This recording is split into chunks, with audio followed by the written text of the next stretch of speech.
Olá, queridos, tudo bem com vocês? Eu quero começar esse vídeo te fazendo um pedido, tá bom? Nós temos pregado a palavra aqui, nós temos trazido aqui vídeos evangelísticos, cuja finalidade é exatamente levar o homem a conhecer Cristo, ou se esse vídeo está sendo assistido por pessoas religiosas que frequentam uma igreja, se ela é uma pessoa religiosa que é salva, que realmente conhece a Cristo, a intenção é que você sonde o seu coração para ver como é que está a sua espiritualidade. Ou, se você é apenas uma pessoa religiosa que frequenta a igreja, mas que ainda não nasceu de novo, que à medida que você for ouvindo essas ministrações, Deus possa te trazer de volta ao caminho certo e você possa reconciliar-se com Deus, entregar sua vida para Jesus, tá bom? E servi-lo.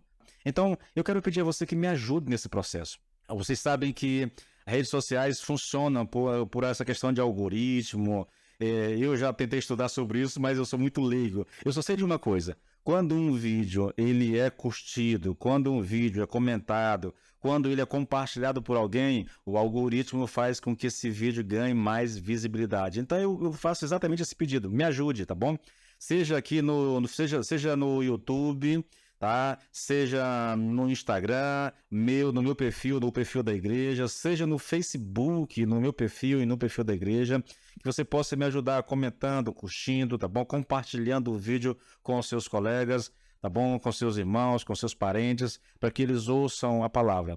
Dito isso, querido, nós vamos começar uma sessão nova. Ainda é capítulo 2 de Romanos, mas agora é uma sessão nova. E aí eu vou te dar um pouco de contexto para poder entrar nessa sessão, para que você tenha noção do que nós estamos estudando. Bom, queridos, eu já disse aqui para vocês que os judeus eles não acreditavam que estavam debaixo da ira de Deus da mesma forma que os gentios estavam, né?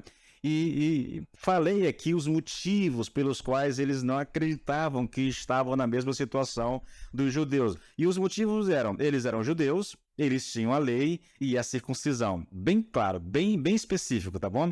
Então, eu já disse aqui também que o apóstolo, né, ele lida com isso, com essas três posições. Nos versículos 1 até o 16, ele aborda a primeira questão, tá bom?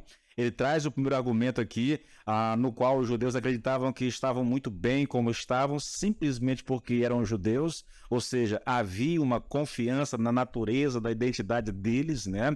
Nós somos judeus, filhos de Abraão, tá tudo bem conosco. Aí do versículo 17 ao 24, Paulo vai tomar o argumento deles acerca da lei, a lei de Deus. E é essa sessão que nós vamos começar a estudar agora.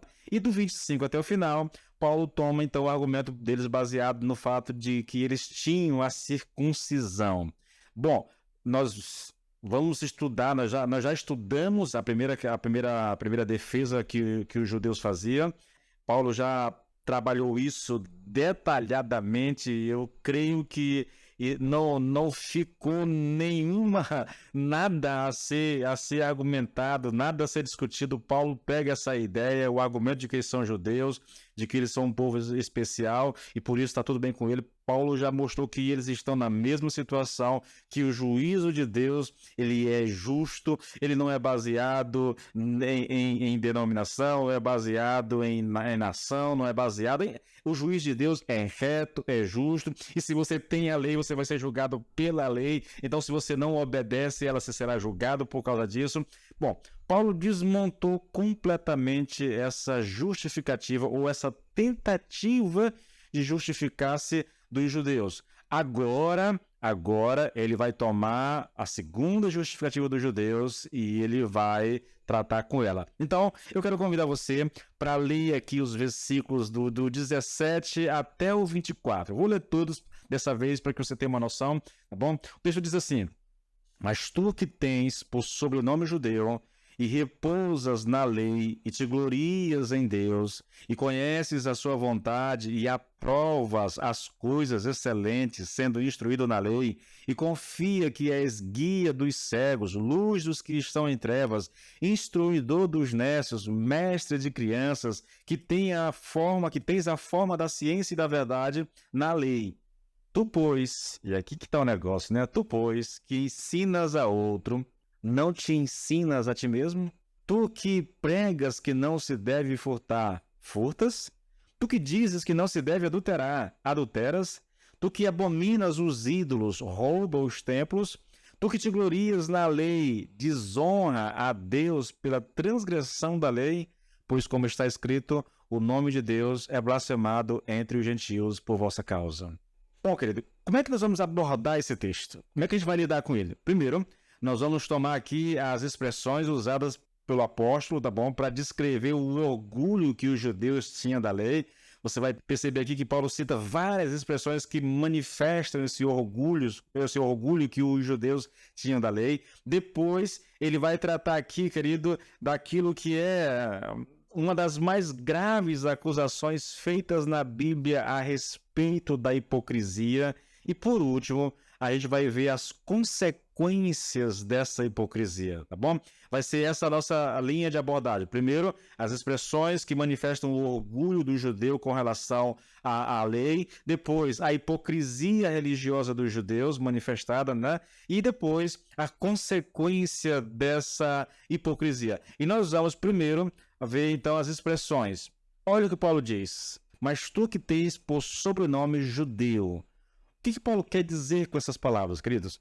Ter por sobrenome judeu, ou ser chamado judeu, era um dos maiores privilégios que podia acontecer a alguém, porque, afinal de contas, isso é verdade, os judeus eram o povo de Deus. E quem são os judeus, querido? Talvez você que acompanha esses vídeos não tenha tanta noção, né? Embora a gente venha falando tanto tempo de judeu, mas quem eram os judeus? Era um povo especial, queridos. Escolhido e separado de todos os outros povos da terra para ser propriedade especial de Deus. Os judeus eram membros da igreja de Deus, membros da família de Deus. Ser chamado judeu era o mais alto privilégio que um homem poderia ter. E como Paulo sabia disso, bom, ele era um judeu. É simples assim, tá bom? Ele era um judeu. Olha o que Paulo diz, querido. Veja, ele tinha orgulho da identidade deles, da nacionalidade deles. Olha o que ele diz em 2 Coríntios 11, a partir do versículo 17. Olha só. Não é segundo o Senhor que me vanglorio assim, porque eu estou agindo como sensato. Visto que existem tantas pessoas que se orgulham por motivos humanos, eu também me orgulharei. Vocês que são tão sábios ainda ouvem com boa vontade esses insensatos? E nem se incomodam quando eles os fazem de escravos, tirando tudo quanto vocês têm, aproveitando-se de vocês, contando vantagem, ferindo-os no rosto? Sinto vergonha de dizer que não sou tão forte e ousado assim. Todavia, qualquer coisa de que eles se atrevem a vangloriar-se, estou falando de novo como insensato, eu também me atrevo. Eles se vangloriam de ser hebreus, não é? Ora, eu também sou. Eles dizem que são israelitas, eu também sou. Eles são descendentes de Abraão, pois eu também sou. Você percebe aqui, querido, esse orgulho. Esses mestres que estavam chegando na igreja dos Coríntios, se apresentando como hebreus, da linhagem de Abraão, essa coisa toda. Paulo está dizendo, eu também sou. Era motivo de orgulho para aquele povo ser judeu. Então, ter por sobrenome judeu está falando desse orgulho que os judeus tinham de ser judeu, de ser a nação escolhida por Deus, a nação que que veio lá de Abraão, sabe? A nação que Deus escolheu, a nação que tinha as promessas de Deus, a nação que Deus andava com eles. Se você lê os livros de Êxodo, de Levítico, de Números, né? Você vai perceber os Juízes, você vai perceber, querido, Deus caminhando com o seu povo, Deus levando o seu povo, muitas vezes castigando, sim, mas sempre com eles, sempre com eles. Eles eram o povo eleito de Deus, eles eram o povo de Deus, mas infelizmente eles se perderam no meio da caminhada, se afastaram de Deus, abandonaram a palavra de Deus, se voltaram para os ídolos, e esse povo, que era o povo de Deus, eles se colocaram numa situação muito delicada, a ponto de Paulo dizer que os gentios estão blasfemando o nome de Deus por causa dos judeus. Não é curioso isso? Nós vamos tratar essas questões aqui, querido, do orgulho dos judeus com relação à lei. Nós estamos apenas começando, tá? Nos próximos vídeos a gente volta aqui para essas expressões e nós vamos estudar um pouco melhor aquilo que Paulo tem a dizer a respeito do orgulho que os judeus têm em relação à lei, tá? Deus abençoe vocês.